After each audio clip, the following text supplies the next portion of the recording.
जब प्रेम संकल्प बन जाए और संकल्प तपस्या, तो सोचिए उसकी शक्ति कितनी प्रचंड हो सकती है। पिछले अध्याय में देवर्षि नारद ने पार्वती को ओम नमः शिवाय पंचाक्षर मंत्र का उपदेश दिया था, और अब पार्वती अपने हृदय में महादेव को पाने का अटल संकल्प लेकर कठोर तपस्या आरंभ करती है। उनकी साधना इतनी गहन और प्रभावशाली होती है कि उसका असर केवल उनके शरीर और मन पर ही नहीं, बल्कि देवताओं और समस्त जगत पर दिखाई देने लगता है। आखिर पार्वती की तपस्या कितनी प्रचंड थी कि तीनों लोग उसके प्रभाव से प्रभावित होने लगे। आइए श्रद्धा के साथ सुनते हैं पार्वती की इसी अद्भुत तपस्या और उसके दिव्य प्रभाव का प्रसंग। ब्रह्मोवाच त्वयि देव मुने याते पार्वती हृष्टमानसा तपः साध्यम हरम मेने तपोर्थम मनादधे ततः सख्यौ समादाय जयां च विजयां तथा मातरं पितरं चैव सखीभ्यां पर्यपृच्छत प्रथमं पितरं गत्वा हिमवन्तं नगेश्वरं पर्यपृच्छत्सु प्रणम्य विनयेन समन्विता सख्याउचतु हिमवन् श्रूयतां पुत्री वचनं कथ्यते अधुना सा स्वयं चैव देहस्य रूपस्यापि तथा पुनः भवतो हि कुलस्यास्य साफल्यं कर्तुमिच्छति तपसा साधनीयो असौ नान्यथा दृश्यतां व्रजे तस्माच्च पर्वत श्रेष्ठ देयाज्ञा भवताधुना तपः करोतु गिरिजा वनं गत्वेति सादरम्। तो ब्रह्मा जी बोले, हे देवर्षि, आपके चले जाने पर प्रसन्नचित्त पार्वती ने शिवजी को तपस्या से ही साध्य माना और तपस्या करने का मन बना लिया। तदनंतर पार्वती ने अपनी जया और विजया नामक दो सखियों के द्वारा अपनी माता मैना तथा पिता हिमालय से तप करने की आज्ञा मांगी। उन दोनों सखियों ने सबसे पहले पर्वतराज हिमालय के पास जाकर नम्रतापूर्वक भक्तिभाव से प्रणाम कर पूछा। सखियाँ बोली, हे हिमालय, आपकी पुत्री पार्वती जो आपसे कुछ कहना चाह रही है उसे सुनिए। ये आपकी पुत्री अपने शरीर रूप तथा आपके कुल को भगवान शंकर की आराधना से सफल बनाना चाहती है। वे शंकर तपस्या से ही साध्य हैं, अन्य उपाय से उनका दर्शन संभव नहीं है। तो हे गिरिराज, इसलिए आपको इसी समय आज्ञा प्रदान करनी चाहिए जिससे गिरिजा वन में जाकर आदरपूर्वक शिव की तपस्या करे। ब्रह्मोवाच इत्येवं च तदा पृष्ठः सखीभ्यां मुनिसत्तमः पार्वत्या सुविचार्याथ गिरिराजो अब्रवीदिदम्। हिमालय उवाच मह्यं च रोचते अत्यर्थं मेनायैरुच्यतां पुनः यथेदं भवितव्यं च किमतः परमुत्तमं साफल्यं तु मदीयस्य कुलस्य च न संशयः मात्रे तु रुच्यते चैद्वयि ततः शुभतरं नु किम्। ब्रह्मोवाच इत्येवं वचनं पित्रा प्रोक्तं श्रुत्वा तु ते तदा जग्मतुर्मातरं सख्यौ तदा ज्ञप्ते तया सह गत्वा तु मातरं तस्याः पार्वत्यास्ते च नारद सुप्रणम्य करौ वध्वो चतुर्वचनमादरात्। सख्या उचतु मातस्त्वं वचनं पुत्र्या शृणु देवी नमोऽस्तु ते। सुप्रसन्नतया तद्वै श्रुत्वा कर्तुमिहार्हसि। तप्तु कामा तु ते पुत्री शिवार्थं परमं तपः प्राप्तानुज्ञापितुश्चैव तुभ्यं च परिपृच्छति। इयं स्वरूपसाफल्यं कर्तु कामापतिव्रते त्वदाज्ञा यदि जायेत तप्यते च तथा तपः। तो ब्रह्मा जी बोले, हे मुनिश्रेष्ठ, पार्वती की सखियों के द्वारा इस प्रकार पूछे जाने पर गिरिराज भली भांति विचार कर ये कहने लगे। हिमालय बोले, मुझे तो ये बात अच्छी लगती है, परंतु यदि पार्वती की माता को ये बात अच्छी लगे तो ऐसा ही होना चाहिए। यदि ऐसा हो तो इससे बढ़कर और क्या बात हो सकती है। यदि पार्वती की माता को यह बात रुचिकर लगे तो इसमें हम तथा हमारा कुल दोनों ही धन्य हो जाएंगे। इससे बढ़कर और शुभ कारक कौन सी उत्तम बात होगी। तो ब्रह्मा जी बोले, इस प्रकार दोनों सखियां पार्वती के पिता के वचन को सुनकर पार्वती की माता से आज्ञा लेने के लिए उनके साथ वहाँ गई। तो हे नारद, पार्वती की माता के पास जाकर प्रणाम कर हाथ जोड़कर आदर पूर्वक वो उनसे ये वचन कहने लगी। सखियां बोली, हे देवी, आपको नमस्कार है। हे माता, आप पार्वती के वचन को सुने और उसे सुनकर प्रसन्नता पूर्वक स्वीकार करें। आपकी ये पुत्री शिवजी को प्राप्त करने हेतु तपस्या करना चाहती है। इसे तप करने की आज्ञा पिता से तो प्राप्त हो गई है, अब आपसे अनुमति चाहती हैं। तो हे पतिव्रते, यह उत्तम पति प्राप्त करने हेतु अपने स्वरूप को सफल बनाना चाहती हैं। अतः यदि आपकी आज्ञा हो तो वो अपनी तपस्या आरंभ करें। ब्रह्मोवाच इत्युक्त्वा च ततः सख्यौ तूष्णीमास्तां मुनीश्वर नाङ्गीचकार मेनासा तद्वाक्यं खिन्नमानसा। ततः सा पार्वती प्राह स्वयमेवाथ मातरं करौ बद्ध्वा विनीतात्मा स्मृत्वा शिवपदाम्बुजम्।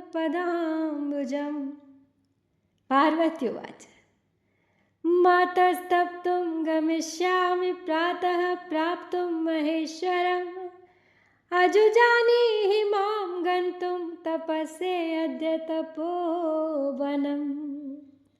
ब्रह्मोवाच इत्याकर्ण्यवचः पुत्र्या मेना दुःखमुपागता सोपाहूय तदा पुत्रीमुवाच विकला सती।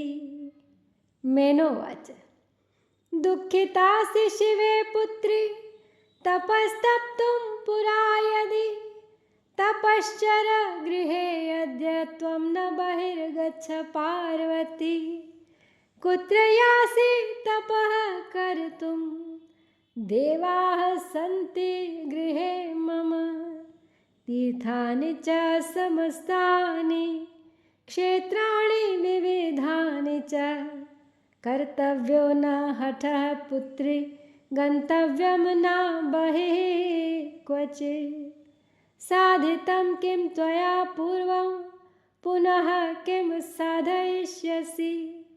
शरीरं कोमलं मत्से तपस्तु कठिनं महत् एतस्मात् तु त्वया कार्यं तपोऽत्र न बहिर्व्रज।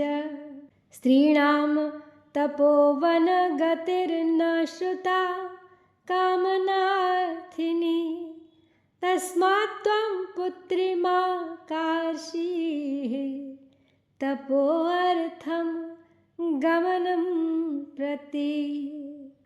तो ब्रह्मा जी बोले, हे मुनीश्वर, इस प्रकार कह के सखियां चुप हो गई और मैना ये बात सुनते ही बहुत खिन्न मतवाली हो गई और उन्होंने इस बात को अस्वीकार कर दिया। तब फिर पार्वती शिव जी के चरण कमलों का ध्यान कर, हाथ जोड़कर, विनम्र चित्त होकर अपनी माता से स्वयं विनती करने लगी।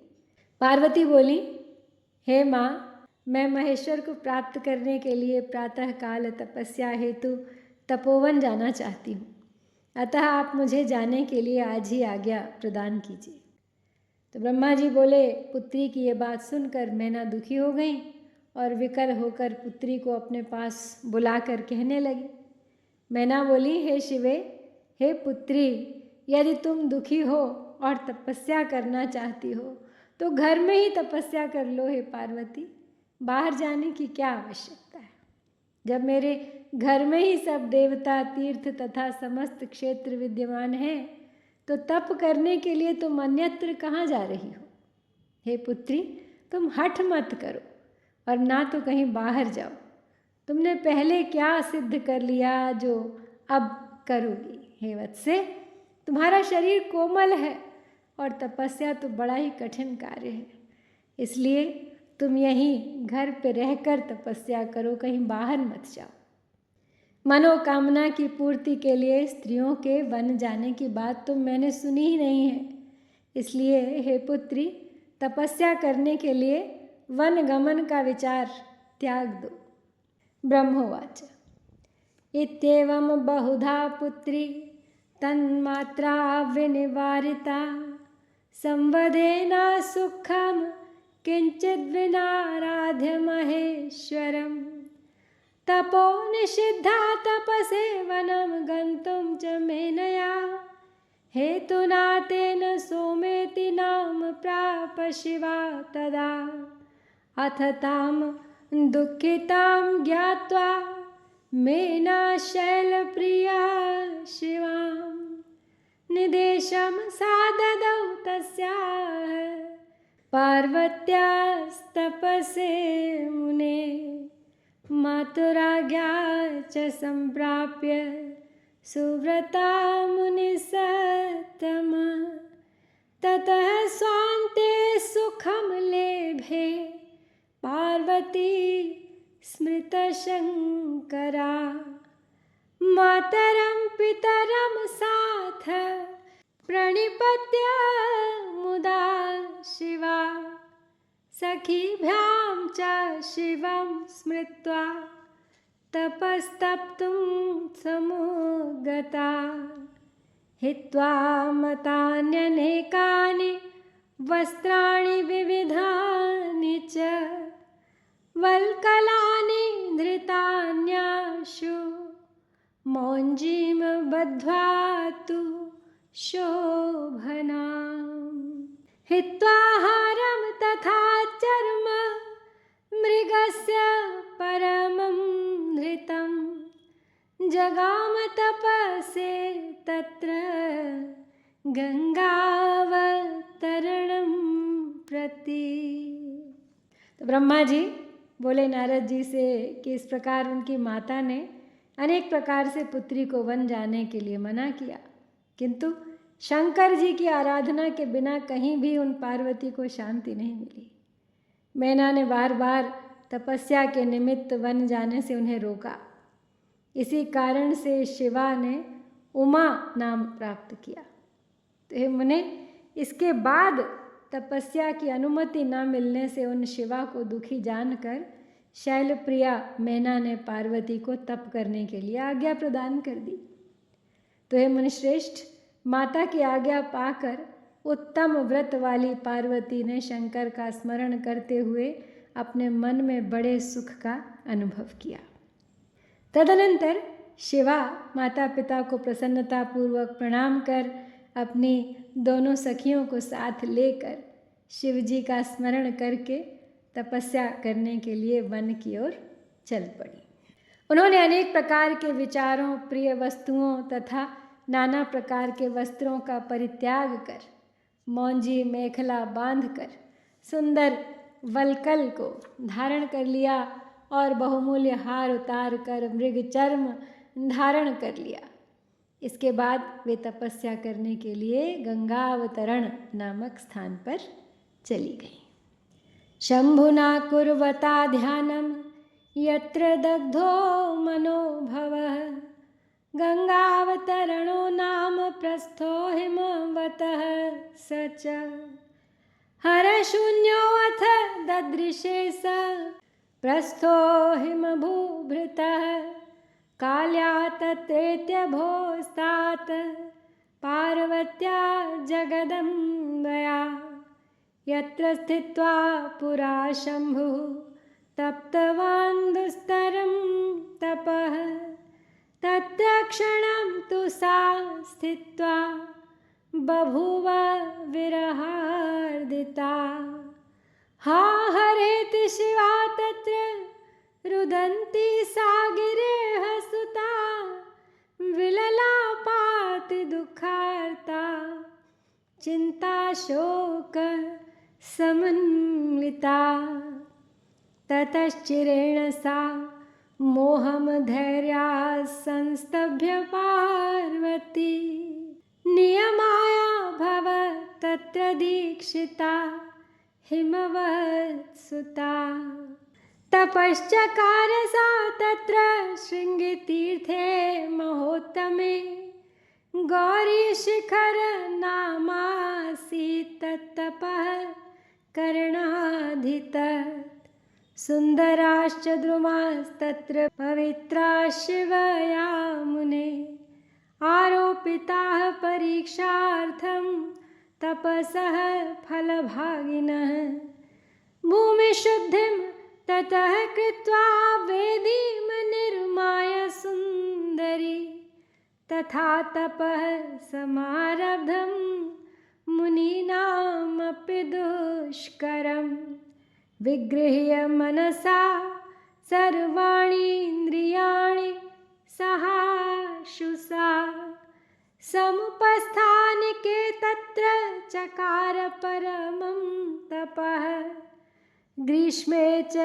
परितो वह्निं प्रज्वलन्तं दिवानिशं कृत्वा तस्थौ च तन्मध्ये सततं जपति मनु सततं चैव वर्षासु स्थण्डिले सुस्थिरासना शिलापृष्ठे च संसिक्ता बभूव जलधारया शीते जलान्तरे शश्वतस्थौ सा भक्तितत्परा अनाहारा तपस्तत्र निहारेषु निशासु च।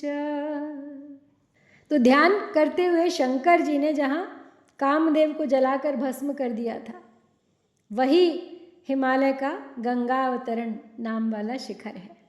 वेतात काली हिमवत प्रदेश के शिखर पर स्थित उसी गंगावतरण नामक स्थान पर गई और जगदम्बा पार्वती काली ने उसे शिवजी से रहित देखा। अब जहाँ स्थित रहकर शिवजी ने अत्यंत कठिन तप किया था उस स्थान पर जाकर और शिव को वहाँ न पाकर वो क्षण भर के लिए शिव विरह से व्याकुल हो उठी और उस समय वे हा शंकर इस प्रकार कहकर रोती हुई चिंता तथा शोक से युक्त होकर अत्यंत दुखित हो विलाप करने लगी। इसके बाद बहुत समय पश्चात हिमालय पुत्री पार्वती धैर्यपूर्वक मोह का त्याग करके नियम में दीक्षित हुई। वे उस महान उत्तम श्रृंगी तीर्थ में तपस्या करने लगीं। उस स्थान में गौरी के तपस्या करने के कारण उसका गौरी शंकर ऐसा नाम पड़ गया। तो हे मुने, वहाँ पार्वती ने अपनी तपस्या की परीक्षा के लिए अनेक प्रकार के पवित्र सुंदर तथा फलवान वृक्ष लगाए। उन सुंदरी ने भूमि शुद्धि और वेदी का निर्माण करके मन के साथ समस्त इंद्रियों को रोककर उसी स्थान पर मुनियों के लिए भी कठिन तपस्या आरंभ कर दी। वे ग्रीष्म काल में दिन रात अग्नि प्रज्वलित कर उसके बीच में बैठकर पंचाग्नि तापती हुई पंचाक्षर महामंत्र का जप किया करती थी। वो वर्षा के समय पत्थर की चट्टान के स्थंडिल पर सुस्थिर आसन लगाकर बैठी हुई खुले आकाश के नीचे जल की धारा सहन करती और भक्ति में तत्पर होकर निराहार रहकर वे शीतकाल की रात्रियों में निरंतर शीतल जल में निवास करती थी। एवं तपः प्रकुर्वाणा पंचाक्षर जपे रता दध्यौ शिवं शिवा तत्र सर्वकामफलप्रदम् स्वारोपितान् शुभान् वृक्षान् सखीभिः सिञ्जति मुदा प्रत्यहं सावकाशे सा तत्रातिथ्यमकल्पयत् वातश्चैव तथा शीतवृष्टिश्च विविधा तथा दुस्सहोऽपि तथा घर्मस्तया सेहे सुचित्तया दुःखं च विविधं तत्र गणितं न तया गतं केवलं मन आधाय शिवे सासि स्थिता मुने प्रथमं फलभोगेन द्वितीयं पर्णभोजनैः तपः प्रकुर्वती देवी क्रमान्येयमिताः समाः ततः पर्णान्यपि शिवा निरस्य हिमवत्सुता निराहारा भवद्देवी तपश्चरणसंवृता आहारे त्यक्तपर्णा भूद्यस्माद्धिमवतः सुता तेन देवैरपर्णेति कथिता नामतः शिवा एकपादस्थिता सासि शिवं संस्मृत्य पार्वती पंचाक्षरं जपन्ति च मनुमतेपे तपो महत् क्षीरवल्कलसंविता जटा संघातधारिणी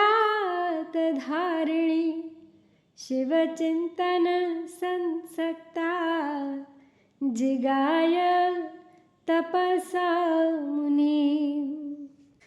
इस प्रकार पंचाक्षर मंत्र के जप में रत होकर तप करती हुई वे संपूर्ण मनोवांछित फल के दाता शंकर का ध्यान करने लगी। वे प्रतिदिन अवकाश मिलने पर अपने द्वारा लगाए गए सुंदर वृक्षों को सखियों के साथ प्रसन्नतापूर्वक सींचती थी तथा अतिथि सत्कार भी करती थी। शुद्ध चित्त वाली वे पार्वती आंधी सर्दी अनेक प्रकार की वर्षा तथा असह्य धूप बिना कष्ट माने सहन किया करती थी। वह मुने इस प्रकार उनके ऊपर अनेक प्रकार के दुख आए परंतु उन्होंने उनकी कुछ भी परवाह नहीं की। वे केवल शिव में मन लगाकर वहाँ स्थित थी। इस प्रकार तप करती हुई देवी ने पहले फलाहार से फिर पत्ते के आहार से क्रमशः अनेक वर्ष बिताए। तदनंतर हिमालय पुत्री शिवा देवी पत्ते भी छोड़कर सर्वथा निराहार रहकर तपस्या में लीन रहने लगी। जब उन हिमालय पुत्री शिवा ने पत्ते खाना भी छोड़ दिया तब वे शिवा देवताओं के द्वारा अपर्णा कही जाने लगी।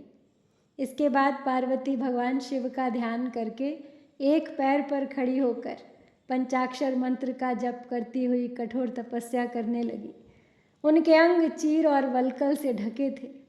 वे सिर पर जटा जूट को धारण किए हुए थी। इस प्रकार शिवजी के चिंतन में लगी हुई पार्वती ने तपस्या के द्वारा मुनियों को भी जीत लिया। एवं तस्यास्तपस्यन्त्या चिन्तयन्त्या महेश्वरं 3 वर्षसहस्राणि जग्मुः काल्यास्तपोवने 6 वर्षसहस्राणि यत्र तेपे तपोहरः तत्र क्षणमथो शित्वा चिन्तयामास सा शिवा। नियमस्था महादेव किं मां जानासि नाधुना, येनाहं सुचिरं तेन नानुयाता तपोरता। लोके वेदे च गिरिशो मुनिभिर्गीयते सदा, शङ्करः साहि सर्वज्ञः सर्वात्मा सर्वदर्शनः। सर्वभूतिप्रदो देवः सर्वभावानुभावनः, भक्ताभीष्टप्रदो नित्यं सर्वक्लेशनिवारणः। सर्वकामान् परित्यज्य यदि चाहं वृषध्वजे, अनुरक्ता तदासोऽत्र सम्प्रसीदतु शङ्करः। यदि नारदतन्त्रोक्तमन्त्रो जप्तः शराक्षरः, सुभक्त्या विधिना नित्यं सम्प्रसीदतु शङ्करः। यदि भक्ता शिवस्याहं निर्विकारा यथोदितं, सर्वेश्वरस्य चात्यन्तं सम्प्रसीदतु शङ्करः। एवं चिन्तयति नित्यं तेऽपि सा सुचिरं तपः, अधोमुखी निर्विकारा जटावल्कलधारिणी। तो इस प्रकार तप करती हुई तथा महेश्वर का चिंतन करती हुई उन काली ने 3000 वर्ष इस तपोवन में बिता दिए, जहाँ पर शंकर जी ने 60,000 वर्ष तक तपस्या की थी। उस स्थान पर कुछ क्षण रुक कर वे अपने मन में विचार करने लगी, हे महादेव, क्या आप तपस्या में संलग्न हुई मुझे नहीं जानते, जो कि मुझे तपस्या में लीन हुए इतने वर्ष बीत गए फिर भी आपने मेरी सुध नहीं ली।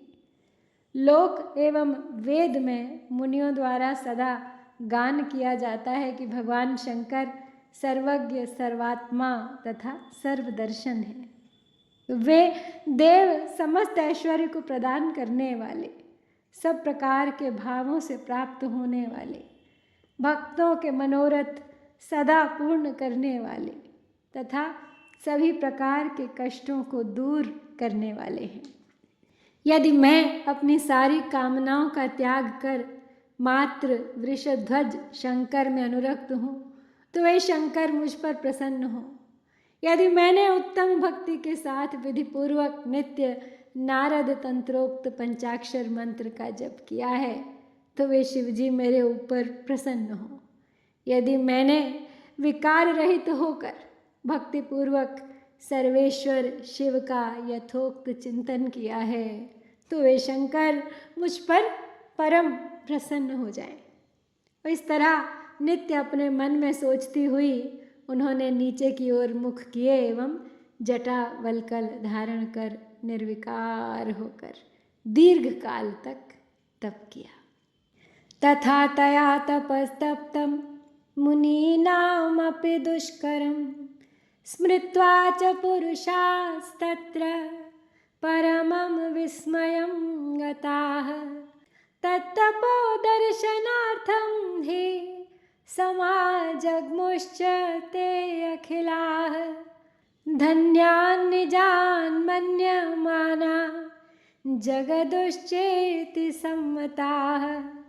महतां धर्मवृद्धेषु गमनं श्रेय उच्यते प्रमाणं तपसो नास्ति मान्यो धर्मः सदा बुधैः। श्रुत्वा दृष्ट्वा तपोस्यास्तु किमन्यैः क्रियते तपः अस्मात् तपोऽधिकं लोके न भूतं न भविष्यति। जल्पन्त इति ते सर्वे सुप्रशस्य शिवा तपः जग्मुः स्वं धाम मुदिताः कठिनाङ्गाश्च ये ह्यपि अन्यत् शृणु महर्षे त्वं प्रभावं तपसो अधुना पार्वत्या जगदम्बायाः पराश्चर्यकरं महत् तदाश्रमगता ये च स्वभावेन विरोधिनः ते अप्यासंस्तत्प्रभावेण विरोधरहितास्तदा सिंहा गावश्च सततं रागादिदोषसंयुताः तन्महिम्ना च ते तत्र नाबाधन्त परस्परम् अथान्ये च मुनिश्रेष्ठ मार्जारा मूषकादयः निसर्गाद्वैरिणो यत्र विक्रियन्ते स्म न क्वचित् वृक्षाश्च सफलास्तत्र तृणानि विविधानि च पुष्पाणि च विचित्राणि तत्रासन् मुनिसत्तमा तद्वनं च तदा सर्वं कैलासेनोपमान्वितं जातं च तपसस्याः सिद्धिरूपम् अभूत् तदा। इस तरह पार्वती ने मुनियों के लिए भी दुष्कर तपस्या की, जिसका स्मरण कर वहाँ सभी पुरुष परम विस्मय में पड़ गए। उनकी तपस्या देखने के लिए सभी लोग वहाँ उपस्थित हो गए और अपने को धन्य मानते हुए एक स्वर से कहने लगे, धर्म वृद्धों के पास बड़े लोगों का जाना कल्याणकारी कहा गया है। तपस्या में कोई प्रमाण नहीं है, विद्वानों को सदा धर्म का मान करना चाहिए। इसकी तपस्या को सुनकर तथा देखकर ऐसा ज्ञात होता है कि अन्य लोग क्या तप कर सकते हैं। संसार में इसके तप से बढ़कर कोई तप न तो हुआ है और न होगा। तो इस प्रकार कहते हुए पार्वती के तप की प्रशंसा कर कठोर अंग वाले वे तपस्वी तथा अन्य जन प्रसन्न हो अपने अपने स्थानों को चले गए।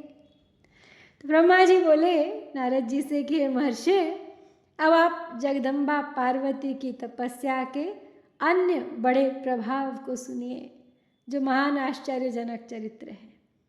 पार्वती के आश्रम में रहने वाले समस्त जंतु जो स्वभाव से ही परस्पर विरोधी थे, वे भी उनकी तपस्या के प्रभाव से वैर रहित हो गए।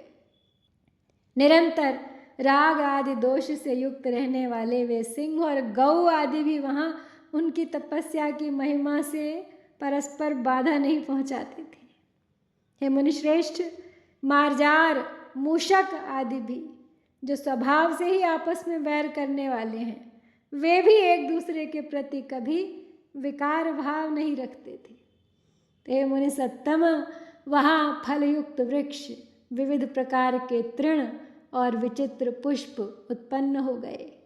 वह संपूर्ण वन उनकी तपस्या की सिद्धि के रूप में हो गया और कैलाश के समान मालूम पड़ने लगा। तो पार्वती संलग्न है तपस्या में, हाथ में केवल विश्वास और हृदय में बस महादेव और अधरों पर ओम नमः शिवाय।